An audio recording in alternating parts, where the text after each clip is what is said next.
Tout est accompli. C'est une phrase bien connue de l'évangile de Jean qui me frappe parce qu'elle n'est pas exacte. Elle n'est pas vraie. En réalité, rien n'est accompli pour plusieurs raisons. Il s'agit évidemment de la mort du Christ. Rien n'est accompli parce que le Messie est venu et que le monde n'a pas changé. Parce que personne ne sait ce qu'il faut faire entre le moment où tout est accompli et le moment où il reviendra. Ce qui fait qu'en réalité, cette phrase qui signifie « tout est accompli », le sacrifice a eu lieu, la rédemption a eu lieu, signifie aussi, et c'est probablement sa plus grande part de mystère, rien n'est accompli.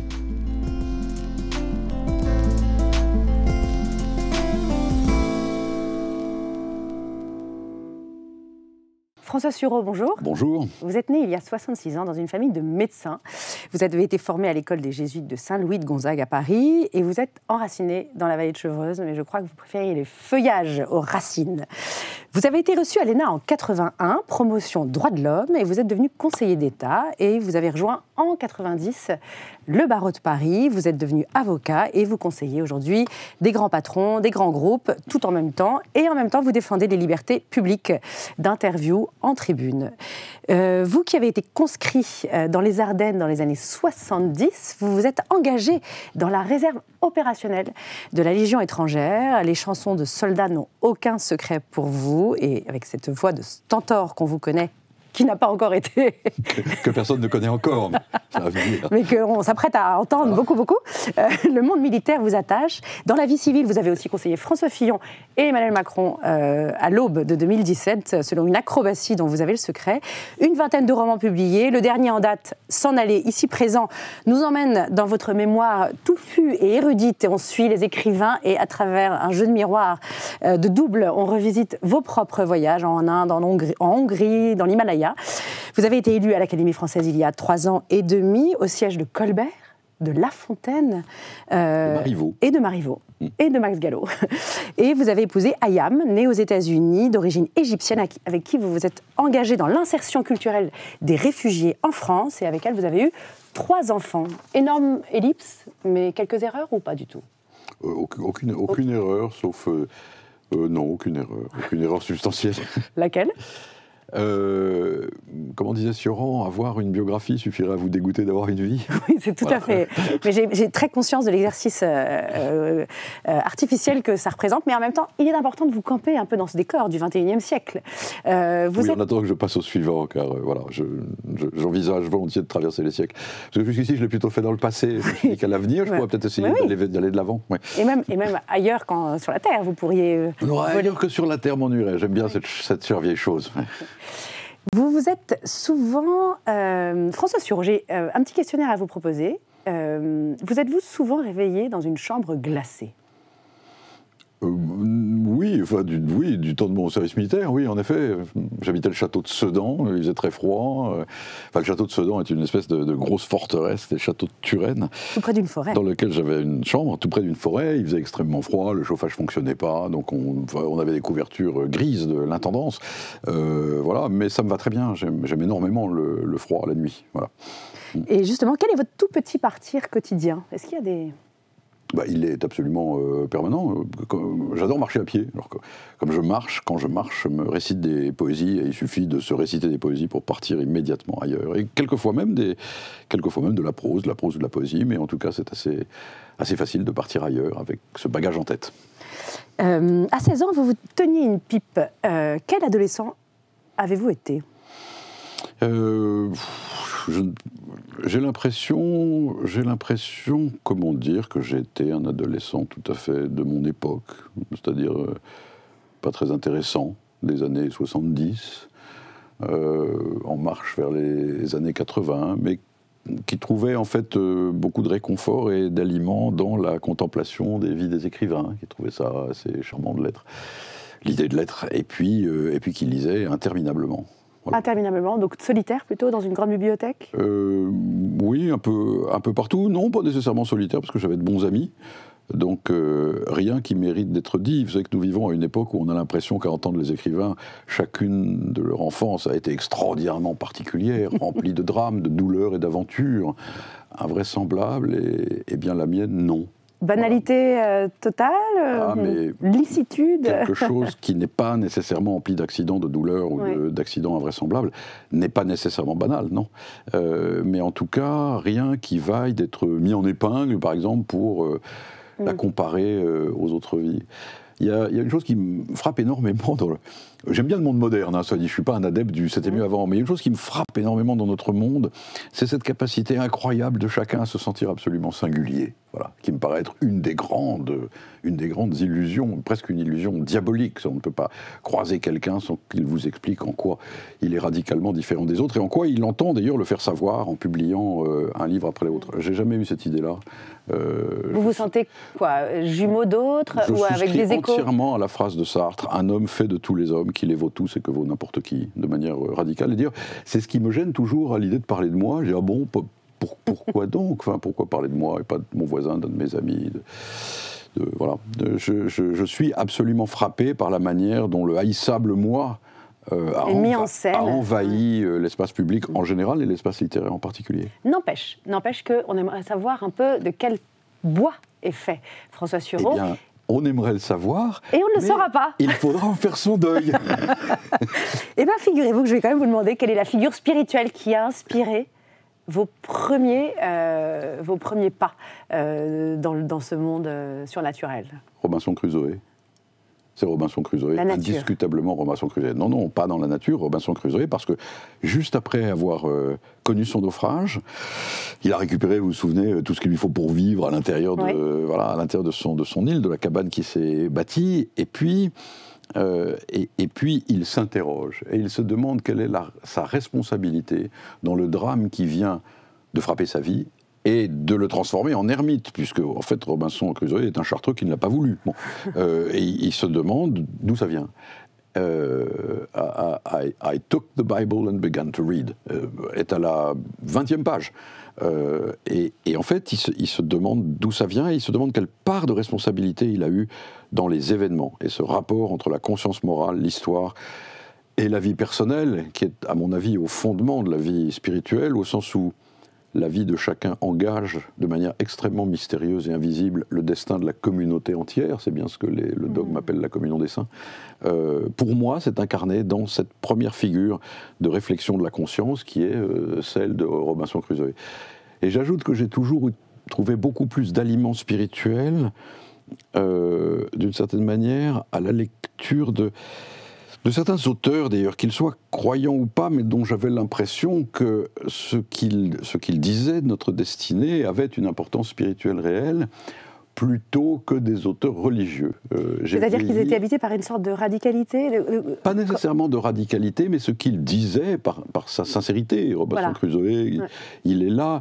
Il est comme nous, d'une certaine manière. Robinson Crusoe, il est comme nous. Il est là, des choses lui arrivent, il se demande quelle part il y a prise, comment il en est responsable et comment il peut arriver à transformer ces événements pour le meilleur. Il est comme nous. Ce qui m'a toujours gêné dans la lecture des auteurs spirituels, à quelques exceptions près tout de même, les plus grandes exceptions, et évidemment les premiers auteurs spirituels intéressants sont ceux de la Bible, mais ce qui m'a toujours gêné, c'est la posture de l'enseignement. Il y a une phrase de Jaspers au début de l'histoire de la philosophie, quand il parle de Saint-Augustin, il dit « Je vais m'intéresser maintenant à Saint-Augustin, pourtant je déteste cette prétention qu'ont certains hommes d'instruire d'autres hommes au sujet de Dieu. » Je trouve cette phrase d'une justesse absolument incroyable. Mais ça rejoint ce que vous disiez sur la singularité. Et je ne peux pas entendre sans frémir le rabbin Trucmuche, l'évêque machin, l'imam chose, venir par une espèce de ventriloquie divine m'expliquer ce que Dieu pense. En revanche, j'ai trouvé dans beaucoup d'œuvres littéraires et dans les œuvres de certains mystiques les traces presque éblouies et incertaines et surprises de l'amitié de Dieu. Et ça, c'est une chose que je trouve extrêmement, extrêmement présente. Très présente aussi dans votre biographie d'Ignace de Loyola, Inigo. On sent que c'est un peu ça que Ignace traque dans votre plume. Il le traque parce qu'il se rend compte que, en fait, il essaie le compagnonnage. Il essaie de le provoquer. Oui. Il essaie de le provoquer, comme on essaierait de provoquer l'influx divin en lisant une encyclique, activité absurde. Oui. Bon, il essaie de le provoquer. Il essaie que ça vienne, et donc. Comme c'est un personnage incroyable qui a été saisi par Dieu après le boulet de Pampelune, il se plonge dans les macérations, l'ascétisme, la prière, etc. Et rien ne vient, sauf le désespoir. Ignace de Loyola a été au bord du suicide. Bien sûr. Et quand il se décide à rentrer chez lui, ayant tout perdu, ayant tout abandonné, À lâcher prise. À lâcher prise complètement, alors l'amitié de Dieu se manifeste à lui et il comprend enfin que le but n'était pas d'appeler, mais d'être appelé. Voilà. On va s'asseoir. On va s'en aller ensemble vers ce canapé.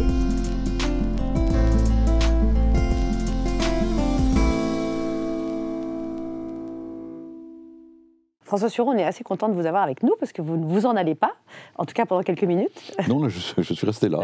Les questions étaient sympathiques, donc j'ai aucune raison de m'en aller brutalement. Non, pour le moment, mais ce livre, S'en aller, est une promesse que ça va bientôt se terminer. Et en attendant, j'ai quelques petites questions à vous poser. Est-ce qu'il faut d'abord s'en aller, s'arracher à quelque chose pour arriver au bon endroit ? Alors, je n'en sais rien parce que votre question est formulée de manière intelligemment générale.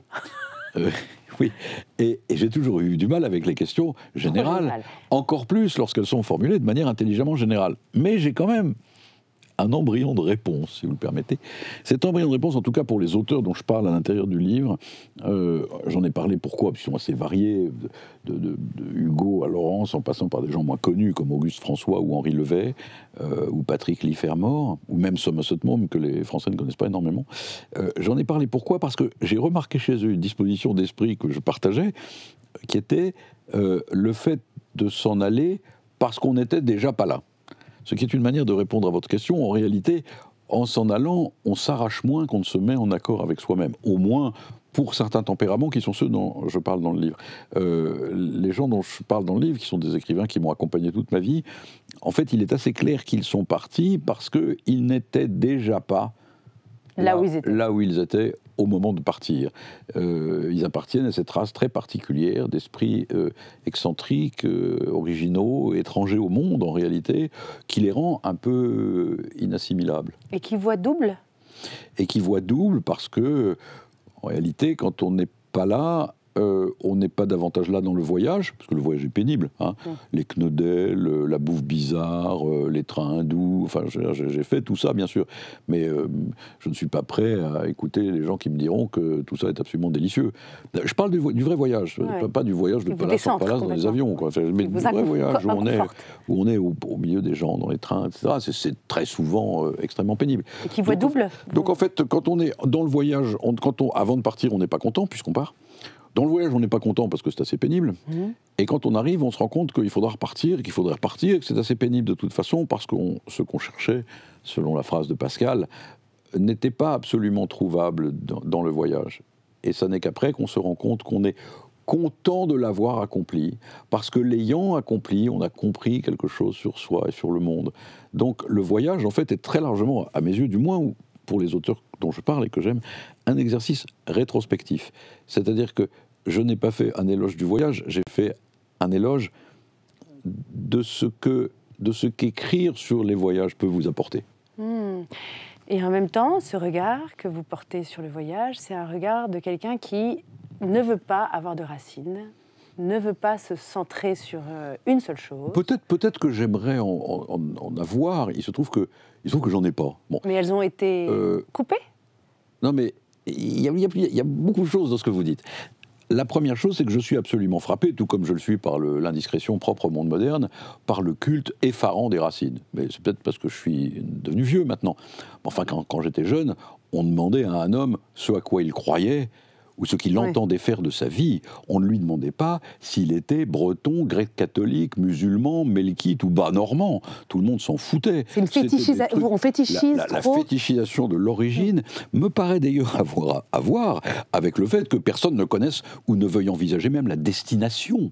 Donc, en réalité, vraiment, l'idée de l'enracinement est quelque chose qui met entre, mettons, étranger et pénible. En plus, cette idée extraordinaire de croire que ce qui se passe d'important dans la vie d'un homme et ce qui se passe sous la terre et non ce qui se passe au-dessus, c'est-à-dire les racines et pas le feuillage.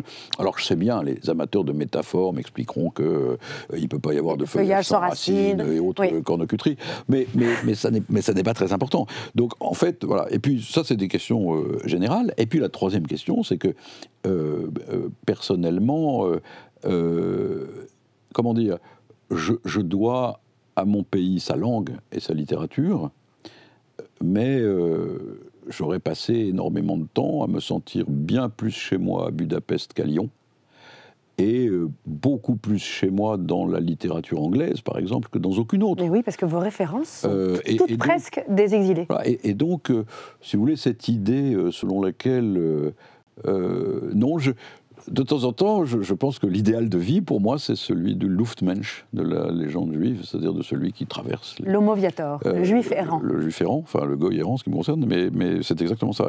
Et qui est décrit, le Peregrinator et Viator de Saint-Augustin, le Luftmensch, qui est magnifiquement, qui fait l'objet d'un tableau de Chagall, absolument magnifique, où on voit cette espèce d'homme avec un baluchon tout à fait disproportionné, comme souvent les créatures de Chagall, et qui traverse les murs. C'est un rêve. Je ne peux pas écouter quelqu'un qui me parle de son origine familiale, géographique ou religieuse sans être saisi par un ennui abyssal. Voilà. Chagall qui présente souvent l'âne comme cet animal qui finalement avance, et la bonté même. Et Pierre Claver, ce jésuite dont vous avez décidé de prendre le nom pour baptiser votre œuvre avec Ayam Suro, qui est donc une maison pour aider les exilés à trouver des nouvelles racines en France, en tout cas des nouvelles références communes aux précisément autres Français. Pas des racines. Ouais, des références. Alors, cette association qui a été fondée par ma femme, mais en fait, son but n'était pas de renaturaliser les gens dans un endroit où ils ne seraient pas nés naturellement, mais au contraire de leur montrer ce dont ils avaient besoin pour que pour eux la France devienne une espèce de projet, au lieu d'être le souvenir indéfini du passé. Vous savez que dans la mémoire de Bretagne, dans la matière de Bretagne, le passé, d'où ma réticence à l'égard de l'enracinement, le passé est le domaine du diable. C'est parce que Merlin est le fils des amours illicites du diable et d'une mortelle qu'il peut connaître le passé. Parce que donc c'est machiavélique, le passé est du domaine du diable. Et c'est parce qu'il est le fils du diable parce que c'est la nostalgie qui vous enferme dans quelque chose. La nostalgie, et puis la limite posée à l'imagination. Et c'est la raison pour laquelle Dieu, pour contrebalancer ça dans l'esprit de Merlin, pour éviter qu'il ne devienne fou, lui donne la connaissance de l'avenir. Voilà. Mais le passé est le domaine du diable. Mais j'ai envie de revenir à Pierre Claver, qui disait que l'humilité était le point qui rend possible finalement tout voyage. Comment est-ce qu'on apprend à être humble, François Sureau ? C'est pas à moi qu'il faut poser la question. Non, mais est-ce que vous auriez à personne d'ailleurs. Un père du désert compare l'orgueil, la scénodoxie, la vaine gloire, à un oignon. C'est-à-dire que vous prenez un oignon et puis vous pelez le premier truc. Le premier truc, c'est de dire, en fond, je suis nul. Donc vous pelez, vous avez pelé la pelure, au fond, je suis nul. Ensuite apparaît une deuxième pelure. Je suis un type vachement bien parce que je suis capable de reconnaître que je suis nul. Deuxième pelure. Et ainsi de suite. Jusqu'à la fin, on n'en a jamais fini avec la vaine gloire. Donc, mais il y a quelque chose entre ces deux pôles qui sont le dénigrement, l'autodénigrement et la prétention de se Non, mais là, on parle de deux choses. On parle de défaut de caractère, le dénigrement, etc., ou d'une vertu spirituelle. La vertu spirituelle, à mon avis, consiste à ne pas trop se soucier de son humilité ou de son orgueil et à laisser les choses aller comme elles vont, à mon avis. Et donc, dans ce compagnonnage avec ces auteurs, qui sont parfois des spirituels, comme Patrick Leffermort, qui finalement passera sa fin de vie dans un monastère.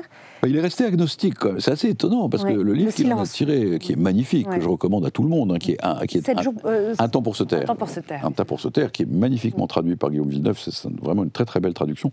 Et Un temps pour se taire, et il l'a écrit, et puis ensuite il est retourné à sa vie d'agnostique anglican, si je puis dire. Et le père abbé de Saint-Vendry prétendait, pas celui-là mais son prédécesseur, prétendait qu'aucun livre n'avait jamais amené aucun nouveau novice à Saint-Vendry autant que le livre de cet agnostique anglais. C'est tout à fait étonnant parce qu'il voit ce dont il est question. Dépouillé de toute référence justement, c'est vraiment son élan intérieur d'homme face à ce mystère. Son élan et la manière dont il le ressent lui-même, c'est-à-dire la manière dont... il sort d'une vie extrêmement agitée. En plus, il a été un héros de la guerre. Il a une vie sentimentale compliquée. Il est alcoolique. Enfin bon, il arrive dans cet endroit où tout d'un coup, le silence lui apparaît comme le silence du tombeau. Et il se trouve plongé au monastère dans une sorte de dépression.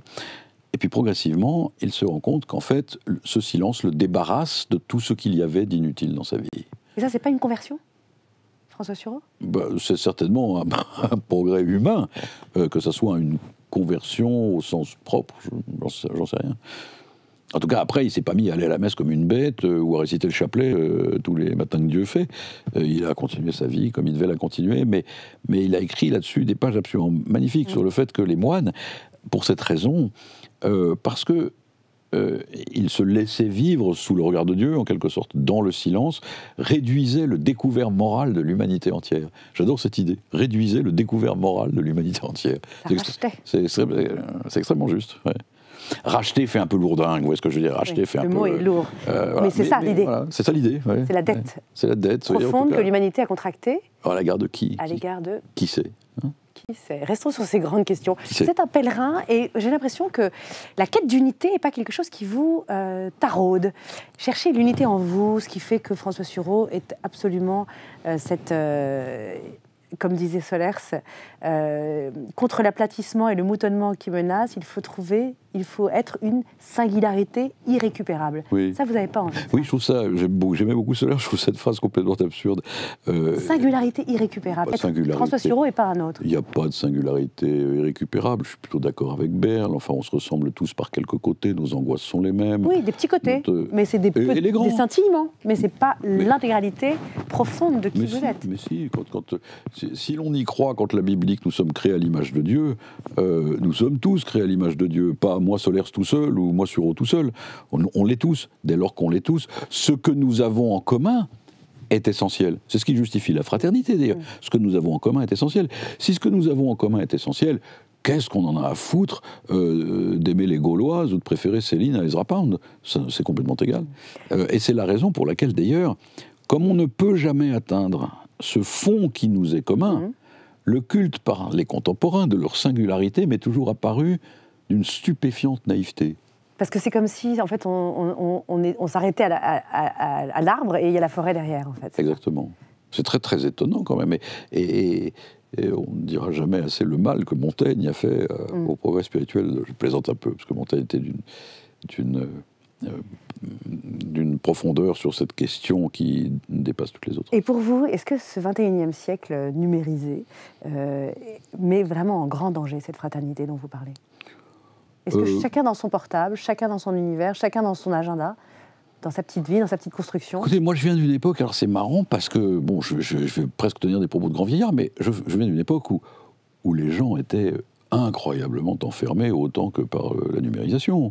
Ils étaient, quand j'étais jeune, incroyablement plus enfermés dans les barrières de classe. Seul le service militaire arrivait à en venir à peu près à bout, dans les oppositions religieuses, dans la masse des conventions énormes qui régissaient nos vies. Non, enfin, je veux dire, rien n'a changé.